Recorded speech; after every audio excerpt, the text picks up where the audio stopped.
తిరుపతి జిల్లా నారాయణవనంలోని తహసీల్దార్ కార్యాలయానికి ఎమ్మెల్యే ఆదిమూలం కుమారుడు తాళం వేశాడు. తాను పట్టించిన ట్రాక్టర్ను ఎలా వదిలేస్తారంటూ సుమాన్ కుమార్ ఆగ్రహం వ్యక్తం చేశారు. తహసీల్దార్ కార్యాలయంలోని సిబ్బందిని బయటకు పంపి తాళం వేశారు.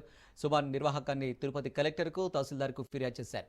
స్థానిక పోలీస్ స్టేషన్లో ఫిర్యాదు చేశారు. చర్యలు తీసుకోవాల్సిందిగా కలెక్టర్కు సూచించినట్లు సమాచారం.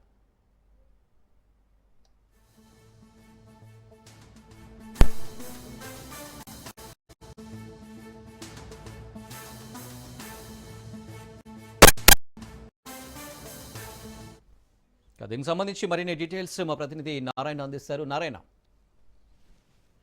అనిల్, తిరుపతి జిల్లా సత్యవేడు నియోజకవర్గం నారాయణవరం మండలానికి సంబంధించిన తహసీల్దార్ కార్యాలయానికి ఈ రోజు ఉదయం సత్యవేడు ఎమ్మెల్యే ఎవరైతే ఉన్నారో ఆదిమూలం ఆయన కుమారుడు సుమన్ కుమార్ ఈ రోజు ఉదయం కార్యాలయానికి వచ్చి అంటే ఓ ట్రాక్టర్ ను 2 రోజుల క్రితం ఆయన కార్యాలయంలో ఉన్న సిబ్బందికి పట్టించడం జరిగింది. అయితే 2 రోజుల తర్వాత అంటే ఈ రోజు ఉదయం ఆ యొక్క ట్రాక్టర్ యజమానిని పిలిపించి విచారించి ఆ యొక్క రికార్డ్స్ అన్ని పక్కాగా ఉండడంతో తహసీల్దార్ ఆ యొక్క ట్రాక్టర్ బేగాలను ఇచ్చి ట్రాక్టర్ ని ఇచ్చి పంపించడం జరిగింది. అయితే అదే సమయంలో సమాచారం తెలుసుకున్న సుమన్ అక్కడికి వచ్చి హంగామా సృష్టించాడు. తాను పట్టించిన ట్రాక్టర్ ను ఎవరి అనుమతితో ఇచ్చారని చెప్పి కూడా ఆ యొక్క సిబ్బంది పైన అట్లే అధికారుల పైన కూడా చిందులేసిన పరిస్థితి కనిపిస్తుంది. దీనిపైన ఆగ్రహానికి గురైన సుమన్ వెంటనే ఆ యొక్క సిబ్బందిని అందరినీ వెలుపులకు పంపించి ఆ యొక్క కార్యాలయానికి తాళాలు వేసిన ఘటన తీవ్ర దుమారం చెప్పింది. అయితే దీనిపైన అక్కడ ఉన్న తహసీల్దార్ వెంటనే జిల్లా కలెక్టర్ వెంకటేశ్వర్లకు కూడా సమాచారం అందించారు. దీనిపైన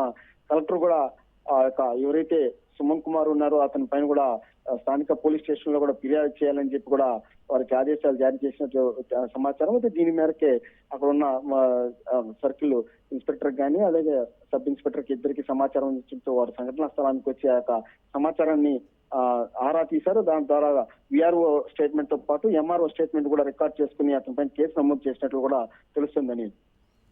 రైట్ నారాయణ, థ్యాంక్ యూ.